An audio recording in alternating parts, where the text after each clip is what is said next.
The Stuff is a 1985 horror comedy written and directed by Larry Cohen, with touches of underlining humour and a strong satirical theme flowing through from beginning to end. Starring Micheal Moriarty, Aiello, Andrea Marcovici, Scott Bloom and Garret Morris. The Stuff was given a $1.7 million budget and a limited theatrical release in the United States by New World Pictures in June 1985. Sadly, the film was not successful. Cohen felt that the film became a flop due to the fact it was sold as a straight-up horror film, when it was basically a satirical comedy. New World thought they were going to get a flat-out horror film, with lots of gore and jump scares. Cohen stated, "The day The Stuff opened in New York, a hurricane hit and the newspapers were not delivered. Of course we had received all these great reviews, but it didn't matter because nobody ever got to read a single word of them." Larry Cohen is also known for writing and directing the It's Alive trilogy, Q, aka Q the Winged Serpent, and God Told Me To. After directing Original Gangsters in 1996, Cohen concentrated on writing for the big screen with films like Joel Schumacher's tense thriller Phone Booth in 2002, Cellular in 2004, and Captivity in 2007. After a 10-year hiatus as director, Cohen sat back into the director's chair once more for an episode of the superb Masters of Horror series, created by the talented Mick Garris. The episode was titled Pick Me Up, starring Fairuza Balk and Cohen's regular Micheal Moriarty.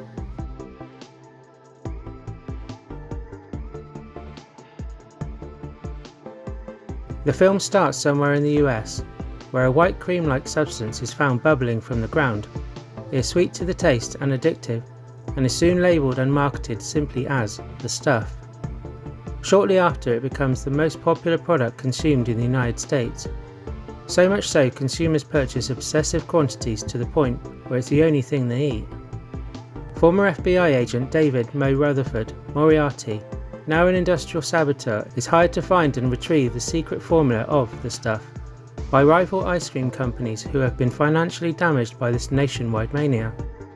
As Mo investigates, his findings reveal the stuff to be an apparently naturally occurring sentient parasitic ice cream-like substance. Unbeknownst to anyone who eats it, it starts to physically consume them from the inside and takes over their minds.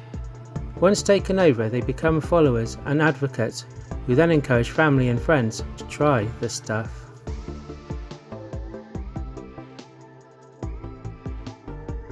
The film has a great cast, with Micheal Moriarty bringing the film's standout performance.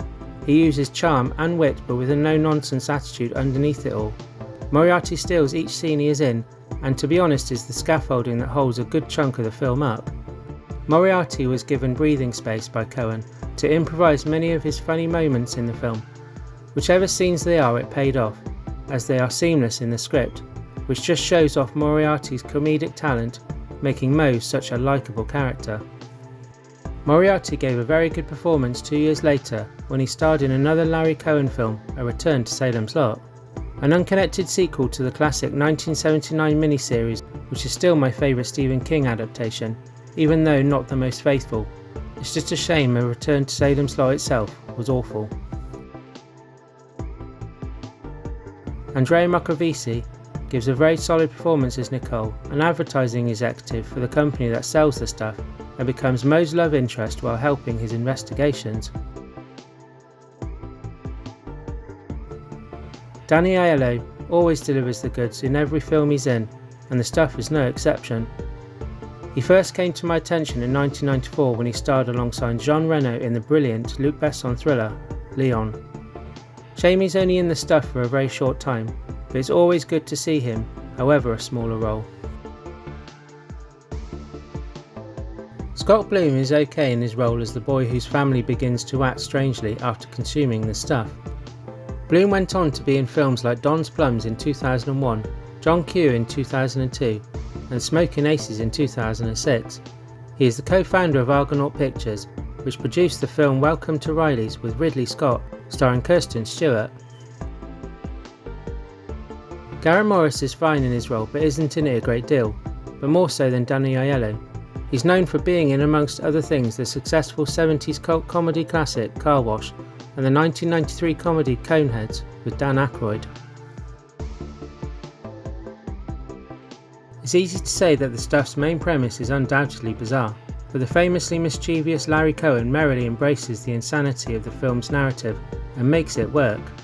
It's a clever, funny and surprising film, with it poking fun at American consumerism, and probably most of the Western world too. It's a bit rough around the edges and in some places not fully developed, but personally I can easily forgive that, because it only adds to its ludicrous narrative and its scruffy 80s charm. The stuff is very conscious of what kind of film it is, and it doesn't try to be anything more. It's at its strongest when it satirises advertising. Cohen cleverly does this by getting inspiration of how tobacco was advertised on TV, cinemas and billboards at the time during the 80s. Cohen creates a strong sense of irony with his script, commenting throughout the film on corporate greed, how we consume bad things which are of course at the same time designed to be appealing. We consume them without any thought of consequence to our own health. Cohen said in a 2010 interview, "With the stuff I told how cigarettes and alcohol were damaging, but I took it to an extreme. Did you know in World War II that the cigarette companies gave the soldiers free cigarettes?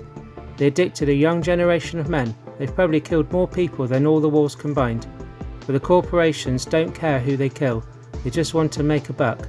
That's the stuff." As well as advertising being the main manipulator in the film, the stuff itself changes and controls its victims, turning them into unwavering disciples of the white gooey substance with grins that stretch from ear to ear and speak as though they are reading a script from a commercial, which of course was Cohen's intention. At one point in the film, an official The Stuff shop is blown up, and it's in no way a coincidence that it's situated between a McDonald's and a Kentucky Fried Chicken takeaway. Putting the film's strong satirical narrative to the side, the stuff is fast-paced and very entertaining. It has a B-movie throwback feel to it, with a feeling of paranoia that seems to take its inspiration from Invasion of the Body Snatchers remake from 1978. Gallons of white goo like the red light jam substance seen in the 1958 classic The Blob starring Steve McQueen. We also get what's possibly snatched from Invaders from Mars.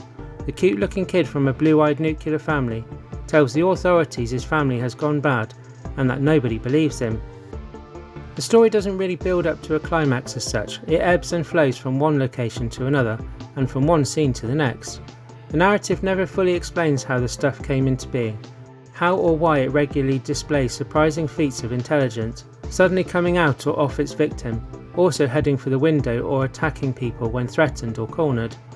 Other questions are, is the stuff really a sentient substance? Is it simply a parasitic organism that preys on humans and other animals like a dog perhaps? Or was it left by ETs as an experiment/weapon to see what it would do or how effective it would be taking over or eradicating an inhabited planet? Cohen never provides any answers to these questions, obviously never intended to either, because in the end the stuff is a metaphor, which is the whole point of the narrative. Without a doubt the stuff has some inventive special effects. To me as a kid it looked great at the time. Of course, like many films, the effects have dated some since 1985. With some being better than others, but even on a very small budget it manages to work for what the film needed to achieve.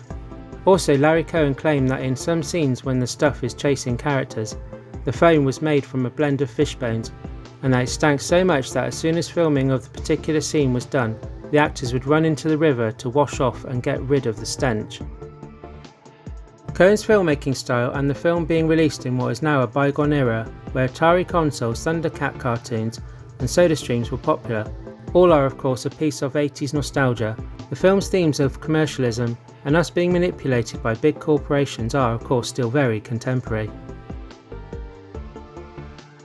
My final thoughts on the stuff are that it has a strong satirical message about consumerism and corporate greed, and every scene stealing performance from the brilliant Micheal Moriarty, and has for its time effective special effects. The film is definitely wacky and narratively implausible.